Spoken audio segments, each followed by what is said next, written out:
Greetings, everyone, and thank you for joining me for Simply Spiritual.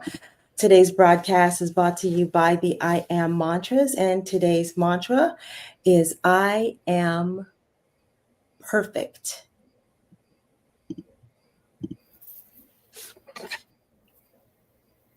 I am perfect.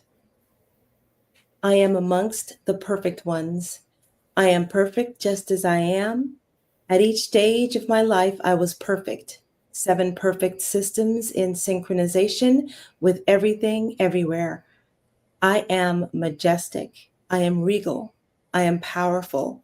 I am able to achieve that which I desire. I am beautiful. I am wonderful. I am true. I am honest. I am magnificent. I am glorious. I am confident. I am able to move all obstructions from my path. I am capable and able. I am civic. I am intelligent. I am binary. I am operational. I am inspirational. I am tough. I am mode of the universes. I am quantum. I am troubadour. I am humble of the earth. I am philosopher. I am scholar.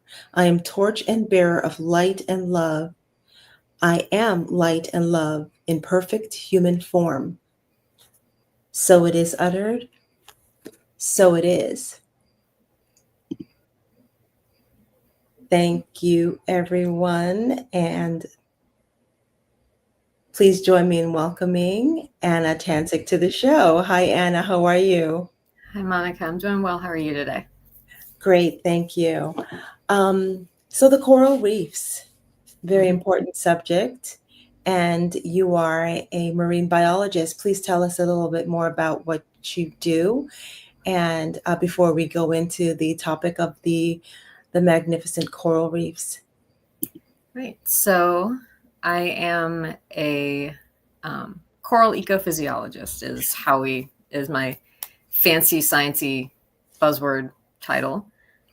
So I have been studying since I did my PhD how corals are able to function and photosynthesize with their little algae that live inside of them in a changing environment, essentially. So we are thinking about how they are still capable of doing this, how warming waters and more acidified waters and human impacted waters might be causing them to change how they photosynthesize and how they interact with their symbionts, which can lead to dramatic changes in the function of coral reefs, and perhaps even the expansion of coral reefs up towards places like where we live, up near Tampa Bay, into cooler waters than we used to think them capable of living in. So I'm also a visiting assistant professor in biology. So I'm teaching people introductory biology as well and trying to throw in my corals whenever I can. So, yeah. Super, super. What school do you teach at? You're a professor, you said? Yes, so visiting assistant professor at the University of Tampa in Tampa, Florida. Okay, okay. So these corals, I think we were having a discussion earlier, and you gave me the disheartening news that a good percentage of the corals are irreparably damaged. Would you care to elaborate on that? Yeah, so the corals themselves are animals. Surprisingly, most people don't necessarily think of them that way. They're cousins to jellyfish, and they live in symbiosis with many tiny microorganisms. But one of the important ones is their little dinoflagellate algae that live inside of them and do photosynthesis and give them a whole bunch of sugars and other things that they need to survive, while the corals themselves provide that algae a safe place to live and some of the nutrients that they need. And this is a pretty delicate balance. And corals have shallow water, warm water corals, I should mention, is the focus of our conversation today. Live on sort of the high end of their range of many of their tolerances, but especially for temperature.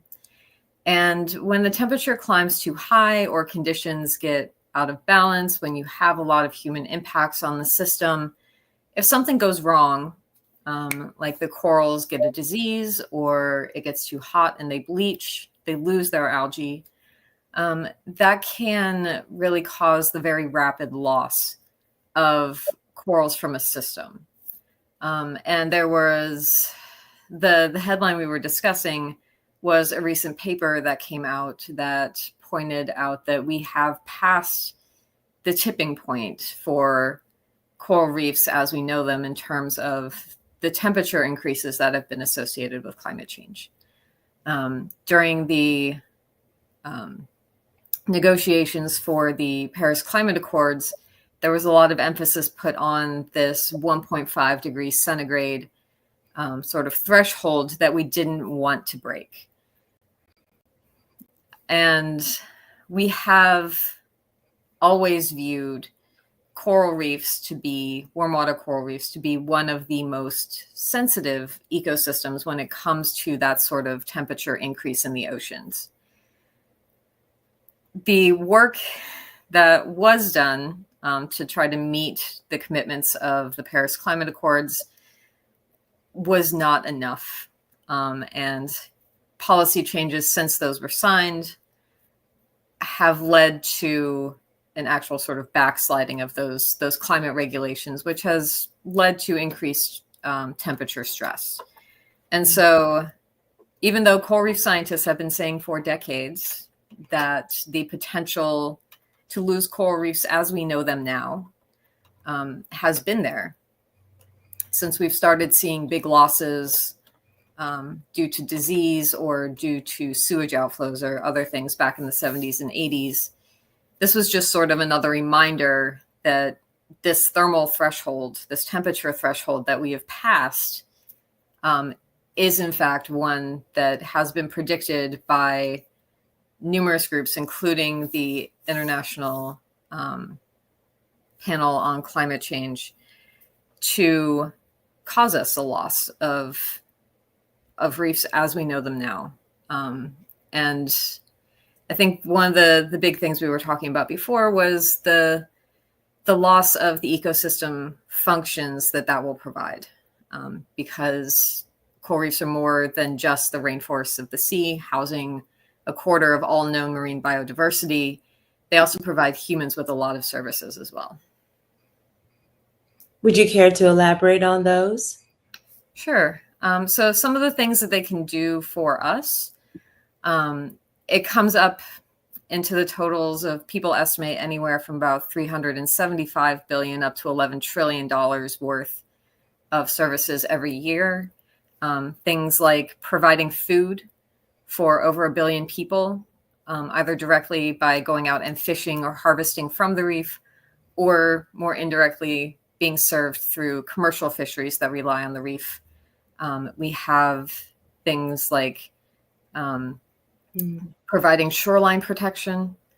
An intact reef can break 97% of a wave's energy. And when you are facing hurricanes or tsunamis, that can prevent a great deal of devastation, both from the structures that are along the shoreline, people's houses, people's businesses, but also keeping the shoreline itself intact. So we don't have significant beach erosion. We don't lose a whole bunch of land.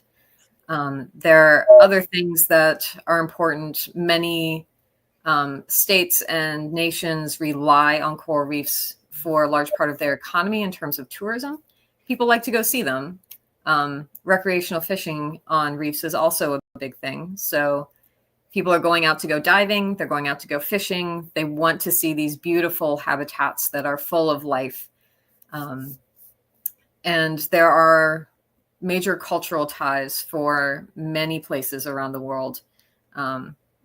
Many of the nations and states in the Pacific Ocean have very close cultural ties to coral reefs as well. And losing them is therefore losing a part of their culture. So there are a lot of things that we lose when we lose coral reefs. and their functionality as we see them. Magnificent creatures. You mentioned nations. Are there native tribes that have their livelihood attached to the coral reefs as well? There are many groups that are tied to them. In the United States, the Hawaiian Islanders have very close cultural ties to the reef and its use. Throughout the South Pacific, many of the small island nations, especially the Polynesian nations, will hold close cultural ties and resource ties to the reef. In Australia, the Torres Strait Islanders and the Aboriginals also have close ties to the reef for resources, things like food, things like materials, sometimes for buildings, sometimes for jewelry, for trade, for other things as well. But yeah, so in the United States, it's mainly focused in Hawaii. There are a number of places where throughout the South Pacific where you see entire tribes and villages who are very concerned about the resources that they are getting from the reef. Okay, so the situation does look dire for the coral reefs. Would you be able to give us a percentage of the, or an estimated percentage of the amount of coral reef that have been adversely affected so far? We are looking at, in the last global mass bleaching event where the water got too hot all over the planet, there was significant mortality on something like 70% of the reefs on the planet. There is no unimpacted reef left. Between climate change and human impacts, pretty much every reef on this planet, even the most remote ones in the atolls of the Pacific, is facing some sort of impact. Depending on the sort of the knit between human impacts and these climate change ones, we're seeing more or less long-term impacts and the ability of a reef to bounce back after something big like a bleaching event. The Caribbean and the Florida Keys are some of the most impacted reefs on the planet. They have been for a long time. They have low diversity. There are also a number of very impacted reefs in Southeast Asia near very populous countries and cities and population centers. There are less impacted reefs that are farther away from usually like a continent. So islands that are just a little more removed. And especially in those places where people are more dependent on the reef, they take better care of their resources, right? You have those closer cultural ties. You are more invested in conserving these spaces. And many of those countries are investing more into reef conservation and potential restoration efforts as well. So there isn't a reef on the planet that hasn't been impacted. Some of them have been impacted more strongly than others. Where we live in Florida, we see very large impacts because we have a very large human population. And our reefs have been pretty much under constant pressure for the last 4 or 5 centuries since the Europeans sailed this way and started exploring. It's funny. It's interesting. You mentioned that the coral reefs add a somewhat of a buffer for hurricanes and storms of that nature. And here we are in Florida. We need the coral reefs more so than a lot of other places. And here we are with some of the most affected, you said, here in Florida, the Florida Keys. Yeah. That's interesting. So, Anna, I'm sure you have some uplifting news. There was a silver lining to all of this, right? There is. I mean, while we may lose reefs as we know them now, and it will probably happen in our lifetimes, corals themselves will make it through. We have millennia of history showing corals making it through times of stress and times of trial, and then coming back to build reefs again. So the loss of corals now, while a terrible impact to us, does not mean that they're gone forever, right? They're resilient. We are doing a lot of things now to try to help them, but there are also natural refuges down in deeper waters where it's a little cooler, it's a little less stressful, fewer direct human impacts at this moment. So they'll bounce back, right? The planet is incredibly resilient. Earth is incredibly resilient to anything that we do. Life is finding a way. But I would also hope, and maybe this is just a personal hope, that this sort of loud cry of we've passed this tipping point, we're going to lose this thing that provides so many services to us, could also serve as sort of a motivating factor for humanity to try to minimize the impacts to all the rest of the systems that are still out there, that are still in trouble, but aren't at their tipping points yet. We can recover from this. We can make changes in the way that we operate, in terms of, so what fuels are we using? What technologies are we using? What is our conservation strategy? How much interest are we paying to the natural world around us, to try to prevent more bad things from happening, right? So if we can, as a people, right, we all need to say something. It's our voices that are important here, because what we say, and if there are enough of us, we can impact the policy changes that are being made. And we can push for greener solutions, for solutions that will help us to not continue warming the way that we are, that will slow that down, that can eventually turn us and lead to a peak and then a drawdown again. So that we're restoring conditions where these threatened systems can thrive, and that so they can continue to support us in the long run as well. Right.